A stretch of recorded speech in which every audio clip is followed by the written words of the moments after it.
Du riz à l'élevage, en passant par la forêt, le potentiel agricole ivoirien présenté aussi à 2025 dans le cadre d'un panel de haut niveau à la journée dédiée à la Côte d'Ivoire ce jeudi. Une opération de séduction de potentiels partenaires techniques et financiers qui a eu quelques échos favorables auprès de certains d'entre eux. Comme ça a été démontré tout au long de la matinée, de la conférence, le feu vert est lancé, la volonté y est et on va faire des grandes choses en Côte d'Ivoire. Juste après la présentation du potentiel agricole du pays, Sidi Tiemoko Touré levait un coin du voile sur les opportunités d'investissement dans son secteur. Et en effet, la production aquacole nationale évaluée à environ 6 500 tonnes en 2021 est largement inférieure à l'objectif de production de 150 000 tonnes affiché à l'horizon 2026.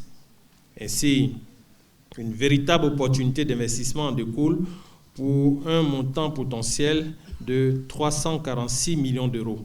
Le domaine des eaux et forêts non plus ne manque pas d'arguments pour attirer les investisseurs à Abidjan. Pour la mise en œuvre de cette stratégie de valorisation des produits forestiers, cela requiert la mobilisation de 320 milliards de francs CFA, soit environ 500 millions d'euros.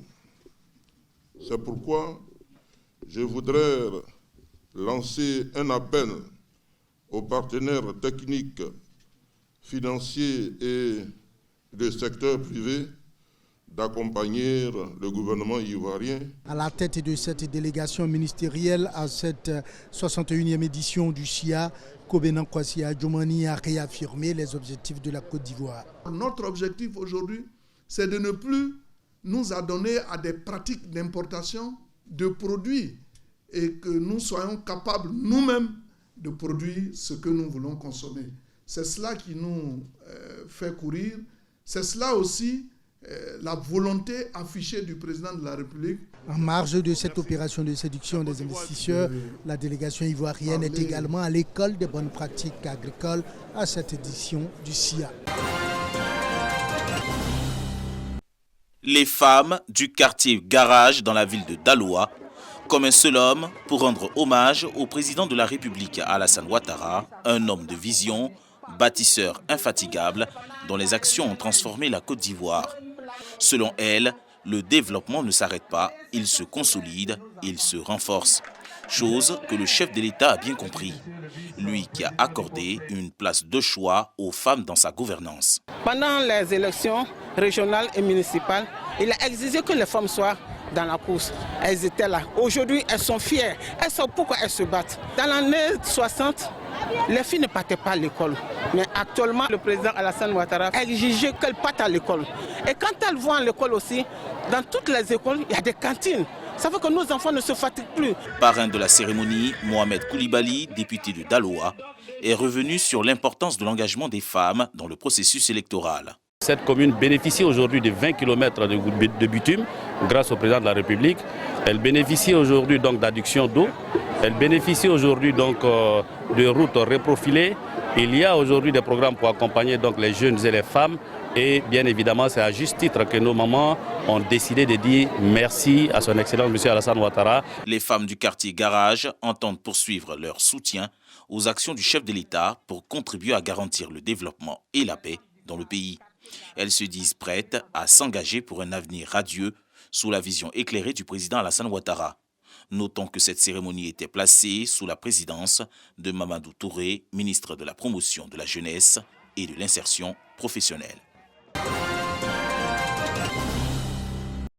Les délégués de paroisse de l'Église du christianisme céleste, affiliés au diocèse de Côte d'Ivoire, s'organisent. L'assistant most supérieur évangéliste, Aka Kwame Justin, le nouveau chef de l'édit diocèse, prend désormais fonction.